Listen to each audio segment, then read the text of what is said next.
Shalom saudara, bagaimana kabarnya? Haleluya. Saya percaya kabarnya dahsyat dan luar biasa. Saudara, apapun yang terjadi percayalah, Tuhan pasti memberkati saudara dan saya. Yang percaya katakan amin, berikan tepuk tangan buat Tuhan. Haleluya. Mari kita bersuka cita hari ini saudara. Kita mau memperkatakan janji Tuhan, kita mengucapkan janji Tuhan. Amin saudara, sebab Dia Allah yang dahsyat. Sama-sama kita katakan, kasih setiamu nyata bagiku, hikmat kebajikan setia bagiku. Sebab Allah sanggup limpahkan segalanya, dan anugerahnya sangat besar bagiku.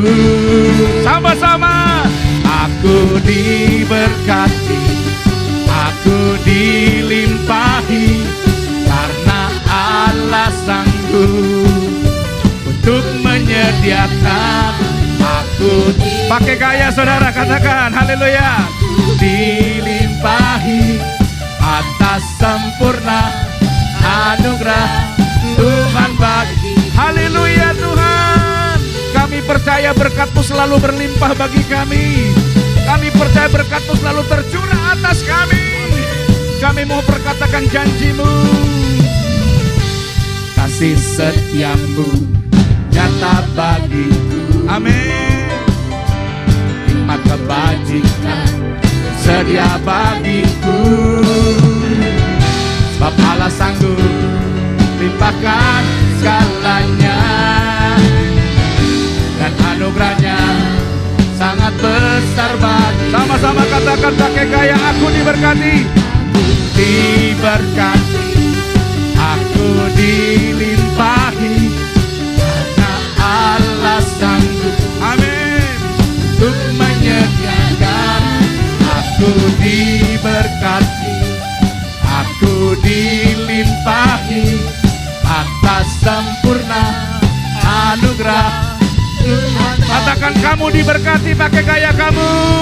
Kamu diberkati, kamu dilimpahi, amin, karena Allah sanggup. Dia sanggup saudara, Yesus sanggup.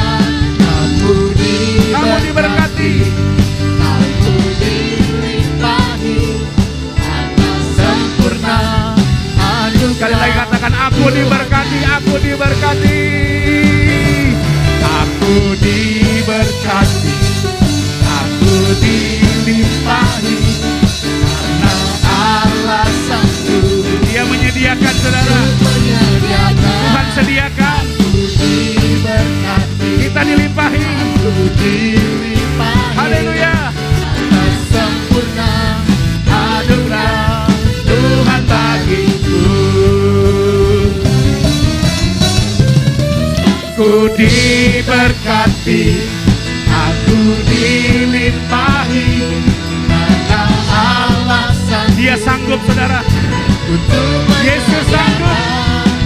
Aku diberkati, aku diberkati, aku dilimpahi atas sempurna anugerah Tuhan, atas sempurna anugerah Tuhan, atas sempurna anugerah Tuhan bagiku.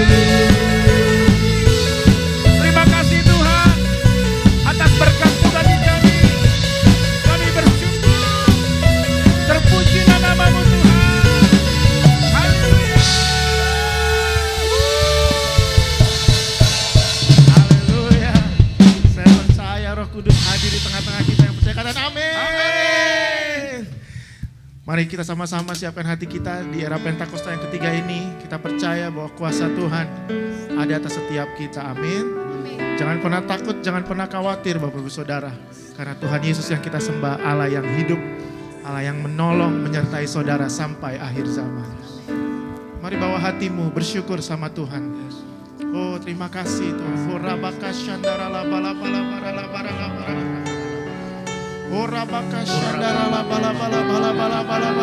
Terima kasih buat berkat-berkat-Mu Tuhan. Terima kasih buat penyertaan-Mu Tuhan. Kami percaya di era Pentakosta ketiga ini, oh di tengah dunia ini Tuhan, di tengah pandemi yang mungkin sedang melanda dunia, kami mau katakan Tuhan Engkau baik. Tuhan Engkau tetap baik bagi hidup kami. Engkau selalu baik dalam hidup kami Tuhan. Sekali-kali pun Engkau tidak pernah meninggalkan kami. Oh terima kasih ya Tuhan. Terima kasih ya Roh Kudus. Saat ini kami siapkan hati kami bawa hati kami Tuhan, memuji menyembah-Mu ya Roh Kudus. Oh ralabara. Terima kasih Tuhan, terima kasih. Allah Roh Kudus, penuhi kami. Ku rindu Kau selalu dalam hidupku. Panggil Allah Roh Kudus, Allah Roh Kudus. Engkau yang mampu ubah hati kami, ubah hatiku. Yes Lord, yes Lord. Celikanku, jamalah ku rindu hadirat-Mu. Ku sembah kudus, kudus, kuduslah Tuhan, dan ku sanjung Kau mulia, mulia bagi-Mu Tuhan. Ini syukur kami kepada-Mu Tuhan. Allah Roh Kudus, penuhi kami, penuhi kami. Yes Lord Tuhan, ku rindu Kau selalu dalam hidupku. Holy Spirit, Allah Roh Kudus, change our heart Lord, ubah hatiku ya Tuhan. Celikanku, jamalah ku rindu hadirat-Mu. Ku sembah kudus, kudus, kuduslah Tuhan, dan ku sanjung Kau mulia, mulia bagi-Mu. Mari sambil angkat tanganmu dimanapun engkau berada. Engkau hadir ya Roh Kudus. Oh, buka hatimu saudara, biar kesembuhan itu terjadi di rumah-rumah, di tempat engkau berada saat ini. Kekuatan yang baru.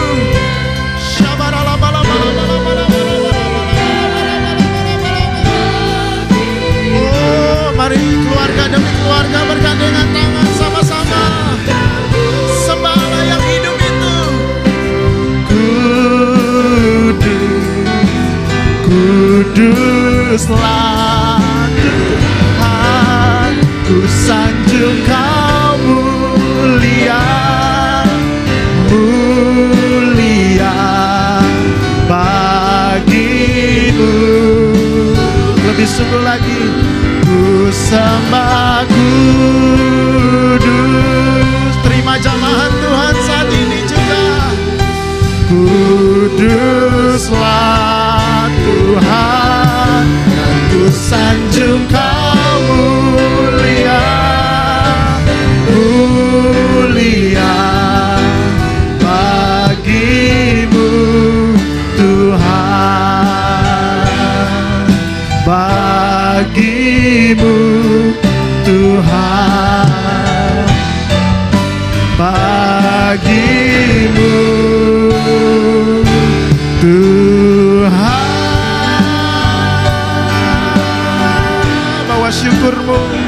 bawa syukurmu.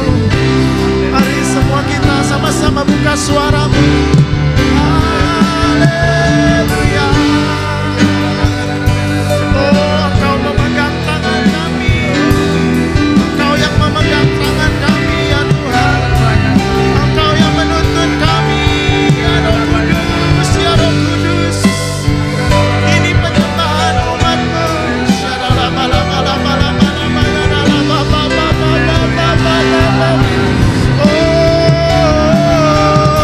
Haleluya. Terima kasih Tuhan. Terima kasih Yesus, Allah yang perkasa.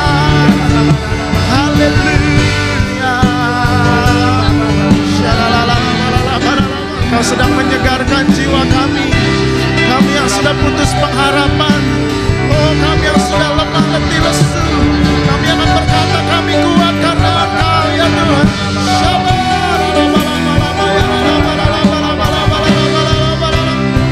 Oh, makasih Tuhan, makasih. Yesus memegangku dengan tangan kananmu. Yesus memberiku kemenangan. Yesus memegangku dengan tangan kananmu. Makasih Tuhan, terima kasih. Yesus memberiku kemenangan. Biarkan ini jadi imanmu saudara. Ku tidak takut, sebab Kau besertaku. Jangan bimbang saudara. Ku tidak bimbang,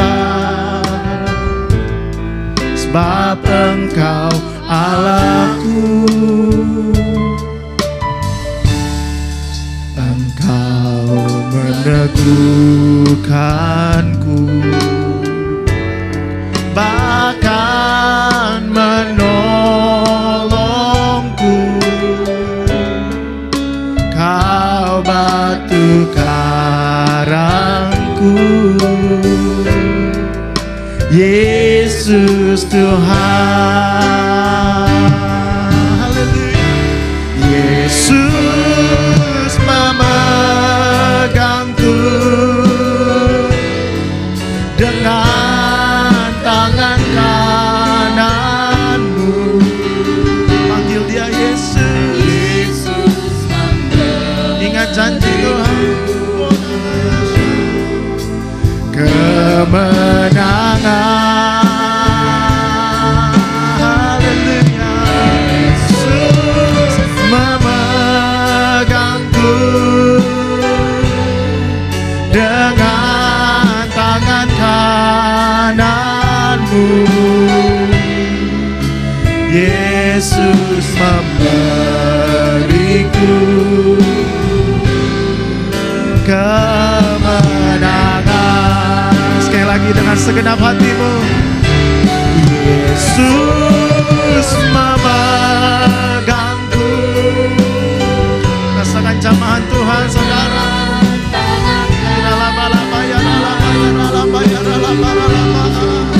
Yesus memberiku kemenangan.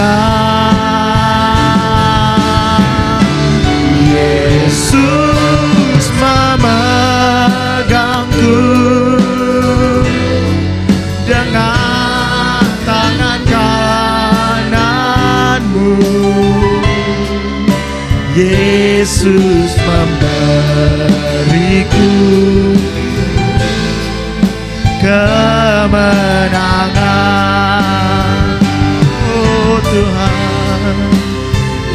Yesus memberiku kemenangan.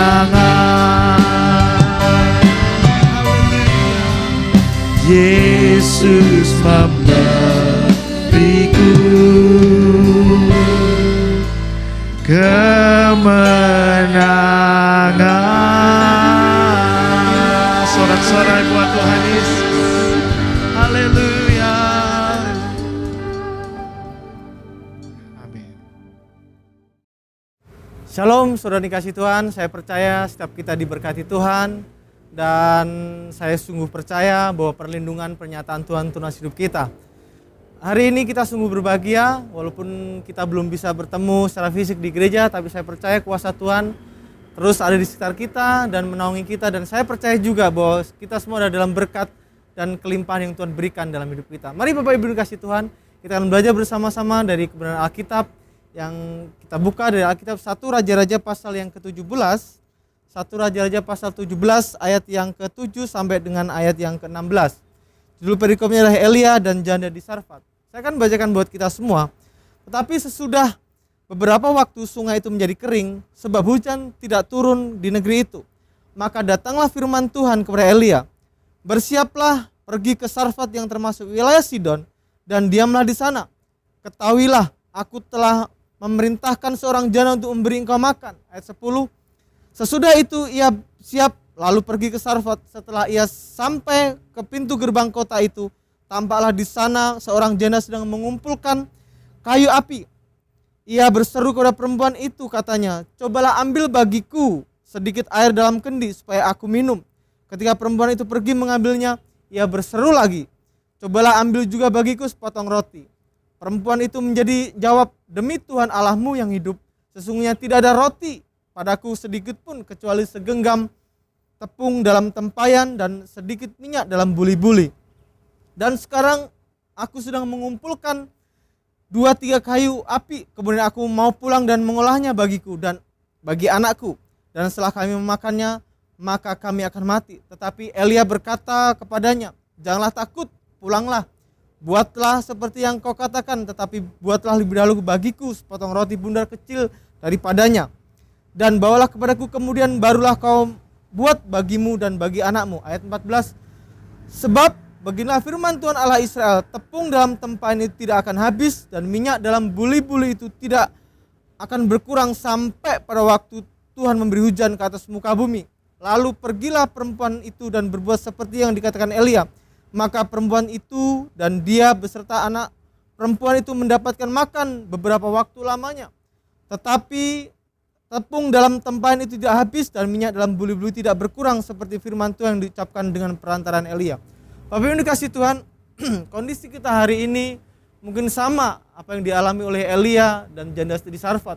Ketika kita membaca Alkitab bahwa terjadi kekeringan pada waktu itu, artinya ketika kekeringan terjadi, tidak ada hujan, artinya pertanian juga mengalami masalah, tidak bisa panen dan bahkan gagal panen. Saudara dikasih Tuhan, saya percaya bahwa apa yang terjadi hari-hari ini, pandemi corona yang begitu luar biasa yang mempengaruhi hampir seluruh sendi kehidupan manusia, seluruh secara global.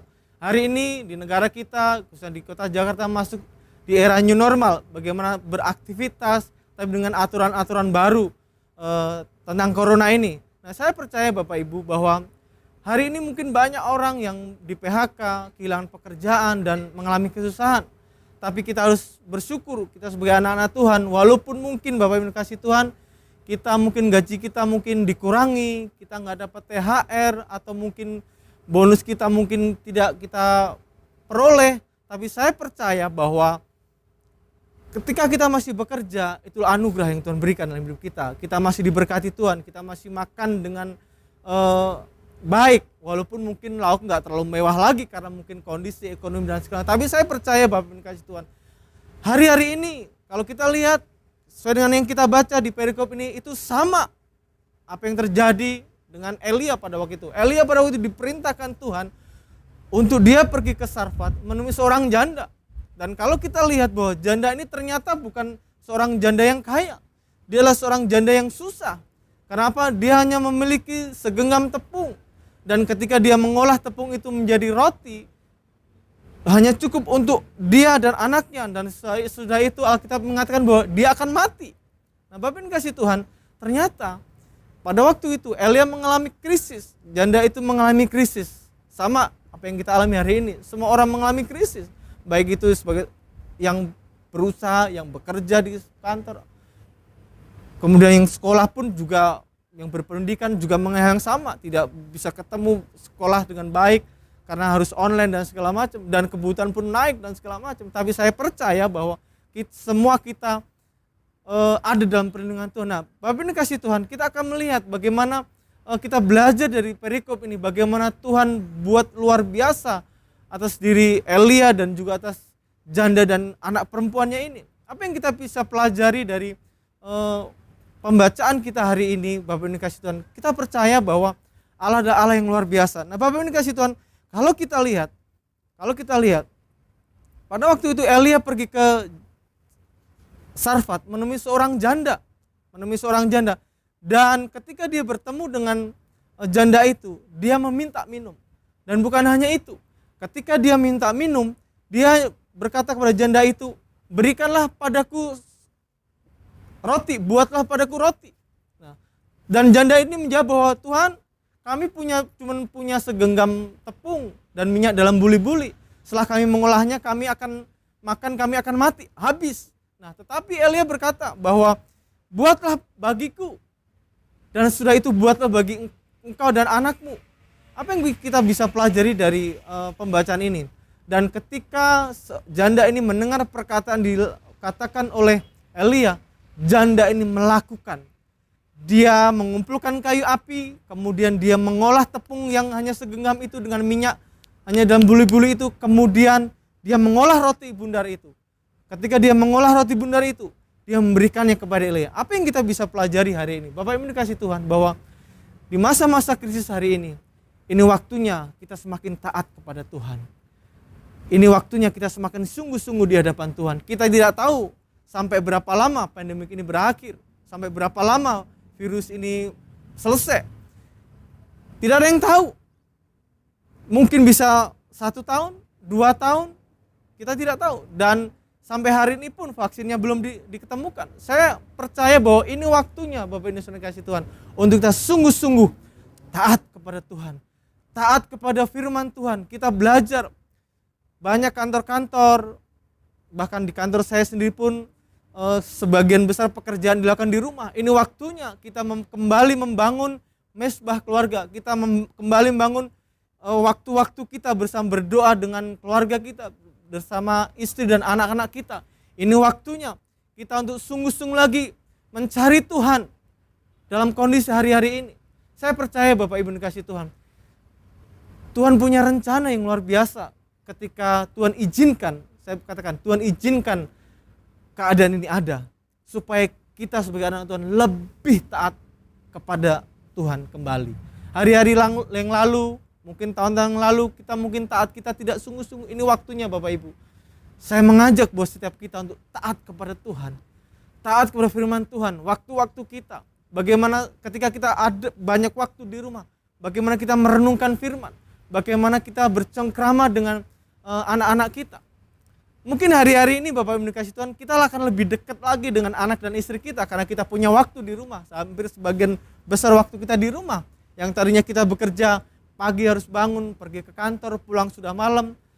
Kemudian ketemu anak kita ketika dia udah tidur, mungkin hanya berbicara dengan istri kita sebentar, habis itu istirahat dan segala macam. Tapi hari ini saya mau katakan, ini waktunya untuk kita membangun kembali komunikasi kita yang baik dengan anak kita dan istri kita dan keluarga kita. Dan tentunya ini berpengaruh kepada hubungan kita dengan Tuhan. Apakah hari-hari ini Bapak Ibu terus membaca Alkitab? Apakah hari-hari ini Bapak Ibu Saudara dikasih Tuhan terus berdoa bersama keluarga, membangun mesbah keluarga? Saya mengajak buat kita. Tidak gampang Bapak Ibu, tapi ayo mari Bapak Ibu dikasih Tuhan. Ini waktunya ketika masalah itu ada. Ini waktunya untuk kita sungguh-sungguh semakin dekat kepada Tuhan. Yang kedua yang bisa kita pelajari dari perikop ini adalah tentang mujizat Tuhan. Ketika janda di Sarfat ini taat kepada apa yang dikatakan oleh Elia, janda ini mengalami mujizat yang luar biasa. Buktinya apa? Bahwa janda ini tadinya hanya memiliki segenggam tepung dan minyak dalam bulu-bulu yang habis untuk mereka makan berdua, janda ini dan anaknya. Tetapi ketika Elia berkata bahwa buatkan bagiku roti bundar, dan kemudian setelah itu baru kepada janda dan anaknya perempuan. Ternyata Tuhan melipat gandakan tepung dan bulu-bulu yang dimiliki oleh seorang janda ini. Alkitab mencatat bahwa tepung dan bulu-bulu tidak habis sampai pada waktunya Tuhan mendatangkan hujan di Israel pada waktu itu. Artinya apa Bapak Ibu kasih Tuhan, yang bisa kita belajar bahwa mujizat itu terjadi karena ketaatan kita kepada Tuhan. Bapak Ibu kasih Tuhan, hari-hari ini waktunya kita untuk sungguh-sungguh hidup taat kepada Tuhan. Ini waktunya hari-hari ini untuk kita punya waktu yang intens kepada Tuhan. Sebagian besar orang di kantor sekarang bekerja dari rumah, apa-apa dilakukan dari rumah. Ini waktunya untuk kita punya waktu yang sungguh untuk kita merenungkan firman, membaca Alkitab, menaikkan doa-doa kita bersama keluarga kita, istri dan anak-anak kita. Mungkin hari-hari yang lalu kita sangat susah sekali untuk melakukan itu karena kita harus bangun pagi, kemudian bekerja, berangkat dari rumah ke kantor, kemudian pulang sudah malam, mungkin sudah capek, kemudian kita tidur, tidak ada waktu untuk bermain, bercengkrama dengan istri dan anak kita, punya waktu untuk membangun mezbah. Ini waktunya Bapak Ibu kasih Tuhan, bahwa gini waktunya untuk kita sungguh-sungguh punya waktu yang khusus untuk Tuhan. Nah Bapak Ibu kasih Tuhan, ketaatan itu mendatangkan mujizat yang luar biasa.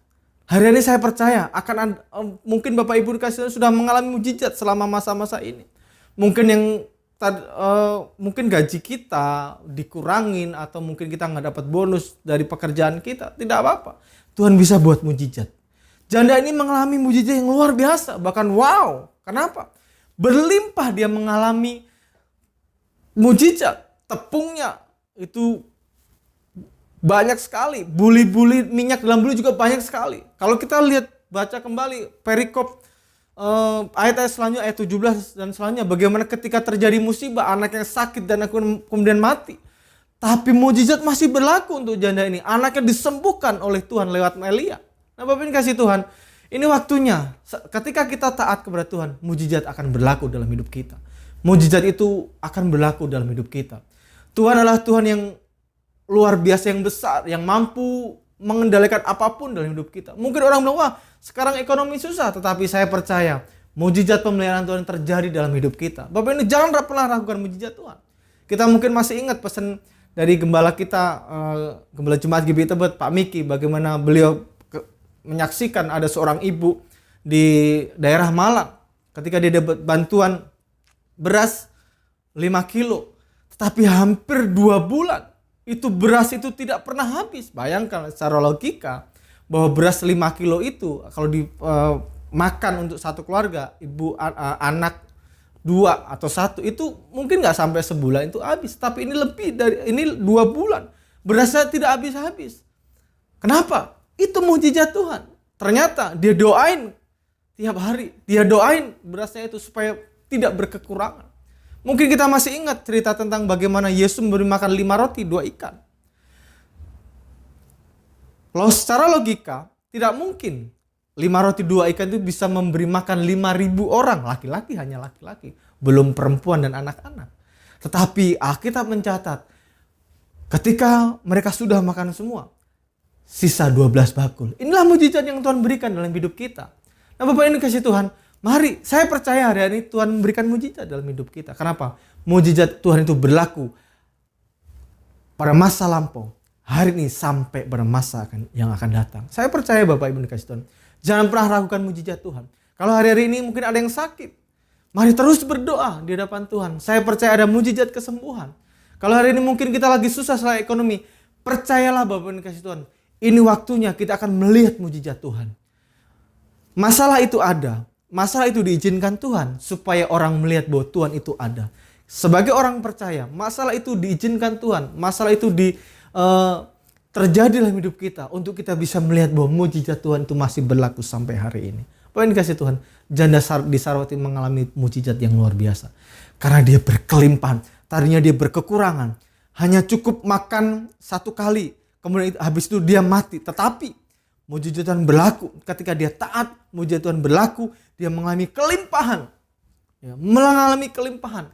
Saya nggak tahu ini berapa banyak, tapi yang saya percaya Alkitab mencatat bahwa mujizat Tuhan luar biasa dalam hidup si janda Sarfat, sehingga dia tidak jadi mati. Dia masih bisa menurunkan hidupnya. Bahkan ketika anaknya sakit mati, Tuhan buat mujizat sekali lagi dalam hidupnya. Bapak ini kasih Tuhan, itu membuktikan Allah tidak kurang akal untuk memberikan mujizat dalam hidup kita. Hari-hari ini mungkin kita sudah pesimis, atau mungkin sudah hopeless, atau mungkin sudah tidak berpengharapan. Saya mengajak buat setiap kita, mari saya mengajak buat kita, percaya sama Tuhan bahwa mujizat itu masih berlaku dalam hidup kita. Mujizat Tuhan itu masih akan terjadi dalam hidup kita. Kapan waktunya? Saya tidak tahu, tetapi itu tergantung dari pergumulan kita dan anugerah yang Tuhan berikan dalam hidup kita. Maksud saya adalah, mari Bapak ini kasih Tuhan, jangan pernah ragukan Tuhan. Tuhan adalah ahlinya ya, buat mujizat. Apa yang dilihat manusia tidak mungkin, buat Tuhan itu mungkin. Siapa sangka bahwa bangsa Israel itu dengan begitu banyak orang bisa menyeberangi laut Ebrau. Tuhan buat mujizat, laut itu terbelah menjadi 2.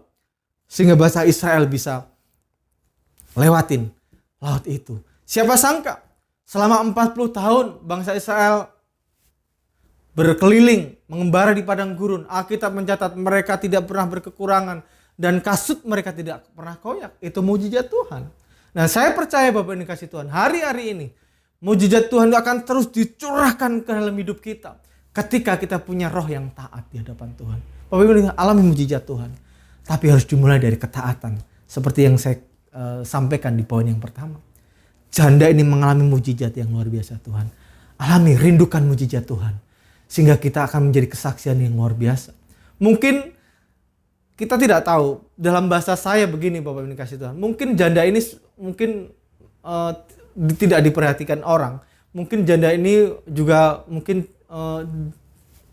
istilahnya sudah di masyarakat juga udah hopeless dan segala macam. Tapi ketika dia taat, dia mengalami mujizat. Dan ketika mujizat itu pasti saya percaya orang di kanan kirinya wah, jadi terkagum-kagum dan heran kenapa janda ini bisa diberkati Tuhan.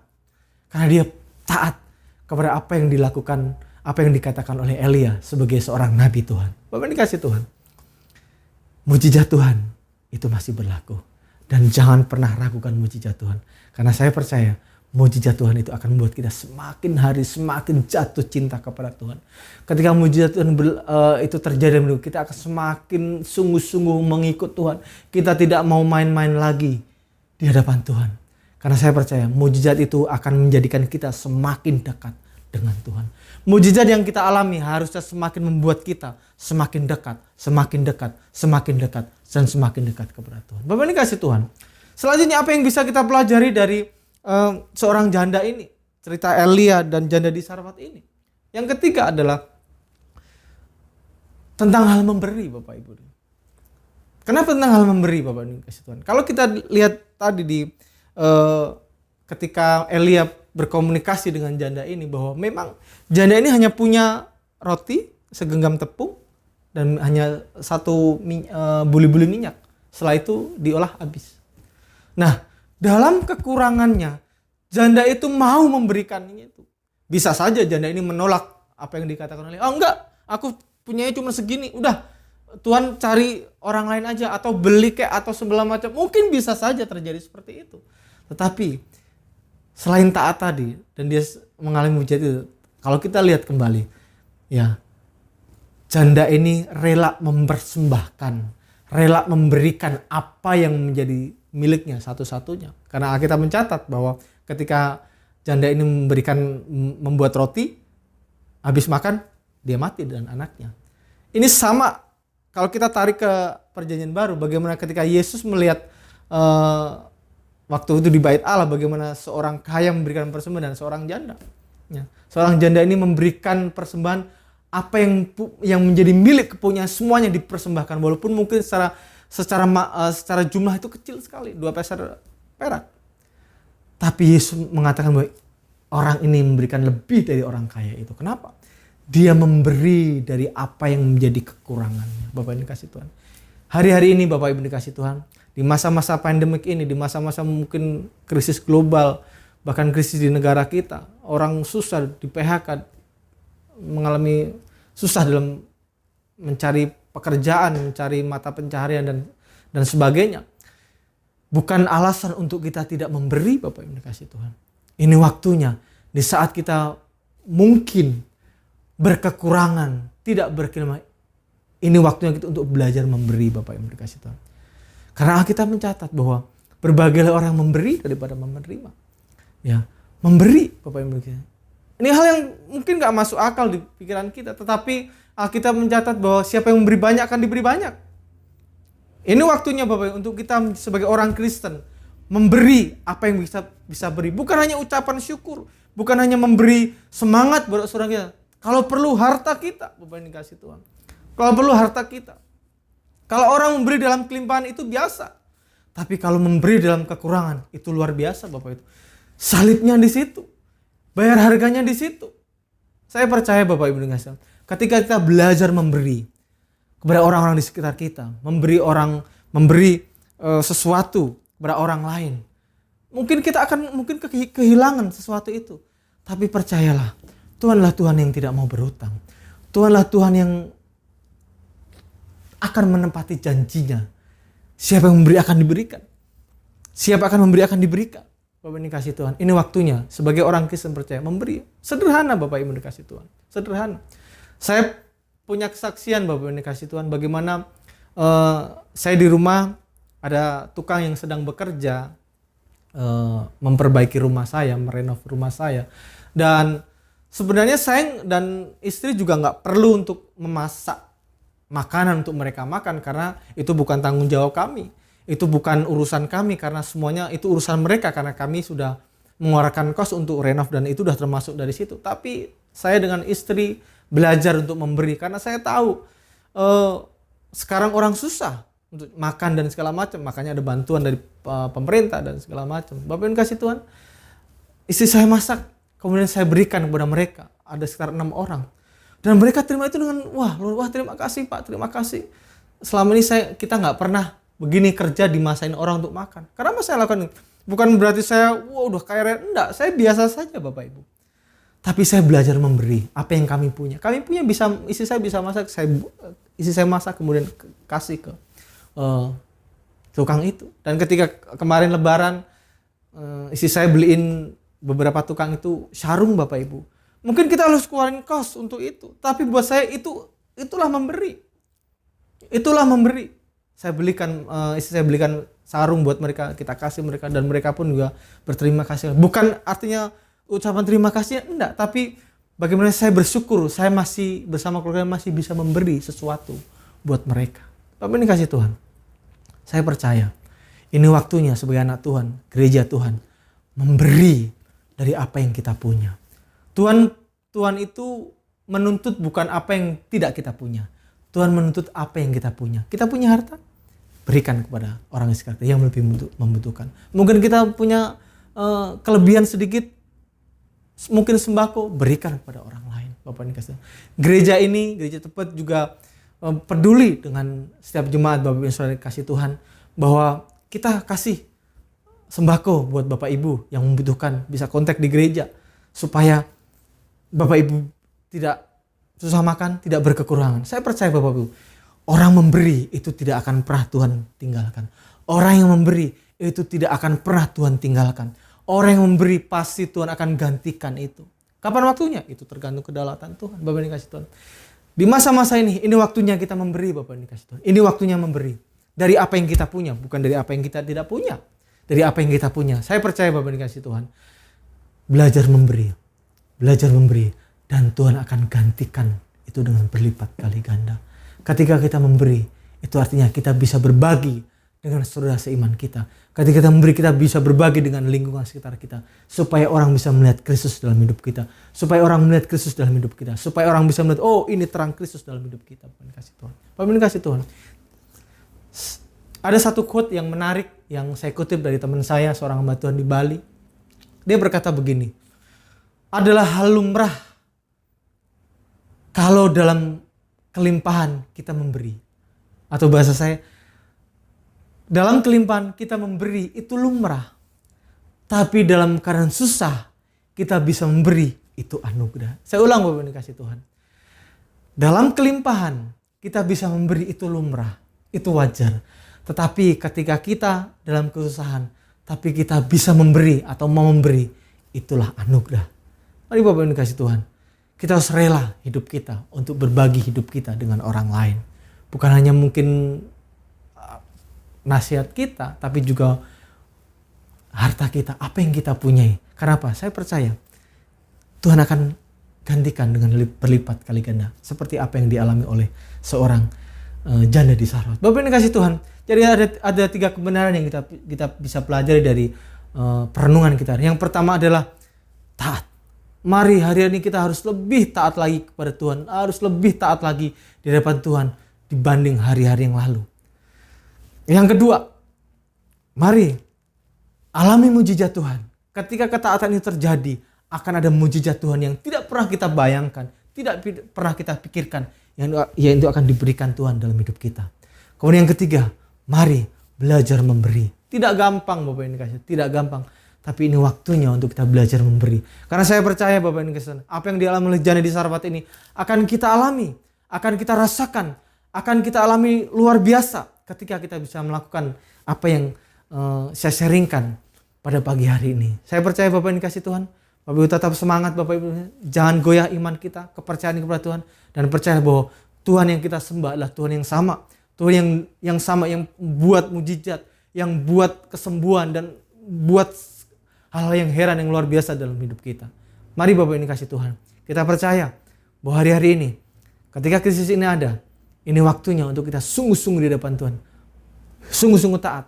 Sungguh-sungguh mengalami mujizat Tuhan. Dan sungguh-sungguh dalam memberi buat orang-orang di sekitar kita. Saya percaya bila firman ini menjadi rema dalam kehidupan kita. Dan kita menjadi pelaku-pelaku dari firman Tuhan. Mari kita berdoa dan kita akan tutup renungan pada pagi ini. Terima kasih Tuhan Yesus. Kami bersyukur. Kami percaya bahwa firman-Mu akan tergenapi dalam hidup kami. Kami akan menjadi orang yang taat. Kami akan menjadi orang yang mengalami mujizat. Dan kami akan menjadi orang yang rela mau punya hati yang memberi kepada orang sekitar kami. Terima kasih materikan firman dalam hidup kami. Dan kami percaya Tuhan, kami akan menjadi orang yang luar biasa. Dan kalau kami mengakhiri ibadah kami pada pagi hari ini, biarlah kasih anugerah-Mu menyertai kami. Dan kami akan menerima berkat-Mu. Terima kasih Tuhan. Mari Bapak ini kasih Tuhan. Terimalah berkat kelimpahan dari Bapa, cinta kasih sayang dari Tuhan Yesus Kristus, pengurapan Roh Kudus menyertai kita hari ini sampai selama-lamanya. Yesus datang 2 kali menyebut keadilan permai di dalam nama Yesus. Haleluya. Amin. Amin. Shalom Bapak Ibu, tetap semangat. Tuhan Yesus memberkati. Shalom.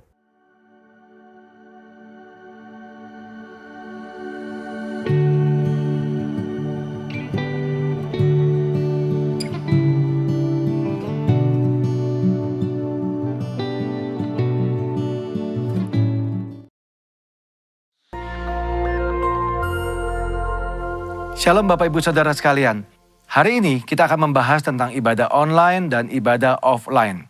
Pandemi COVID-19 yang terjadi di tahun 2020 telah membawa begitu banyak perubahan dalam kehidupan kita semua.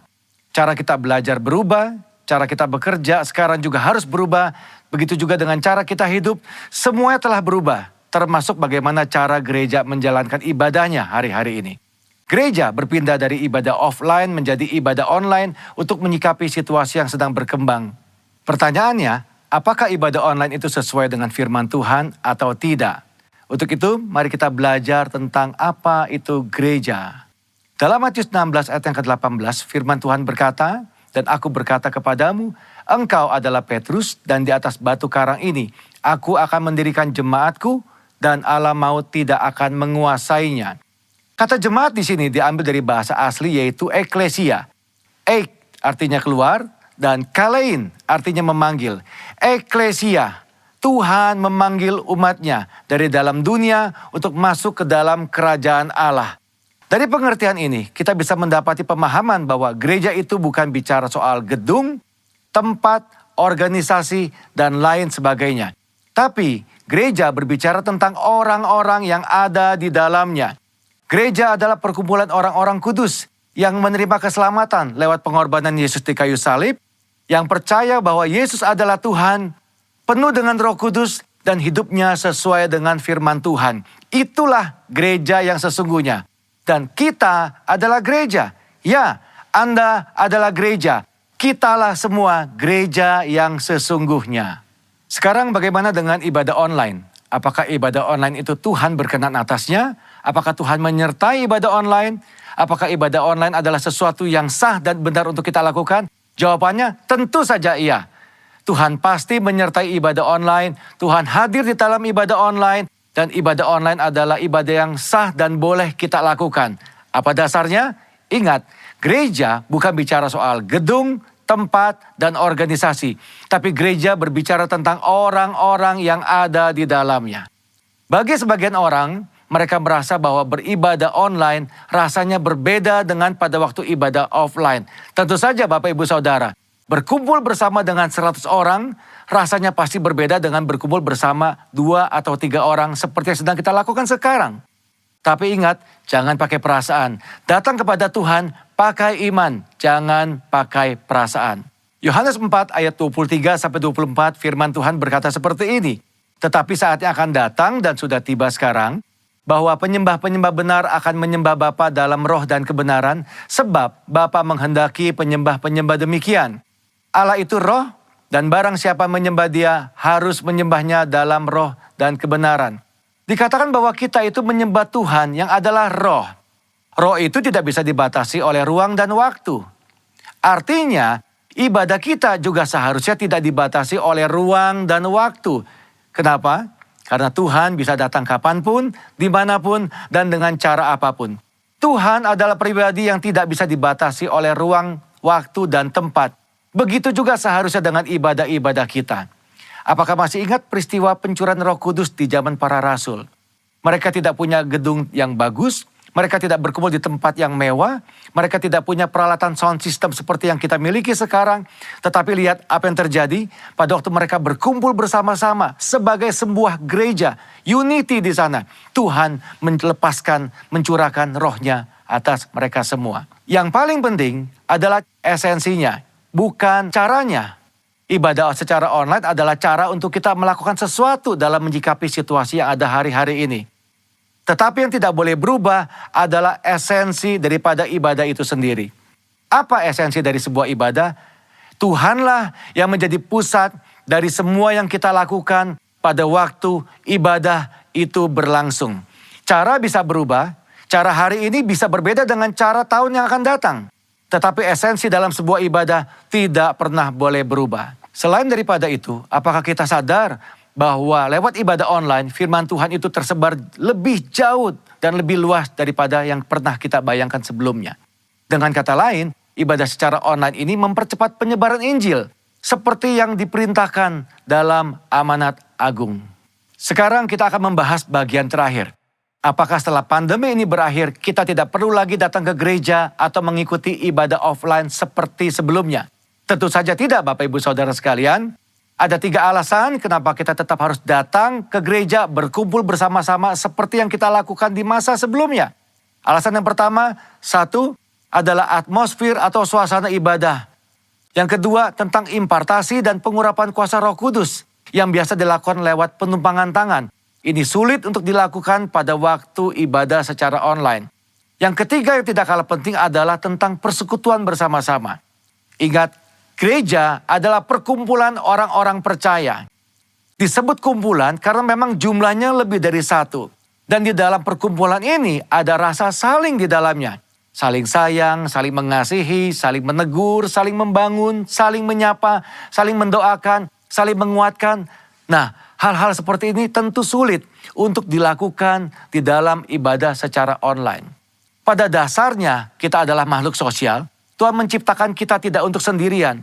Kita perlu untuk bertemu, berinteraksi satu sama lain kepada saudara-saudara seiman kita. Apakah Bapak Ibu Saudara tidak kangen untuk kembali beribadah bersama-sama dengan teman-teman kita sebelumnya?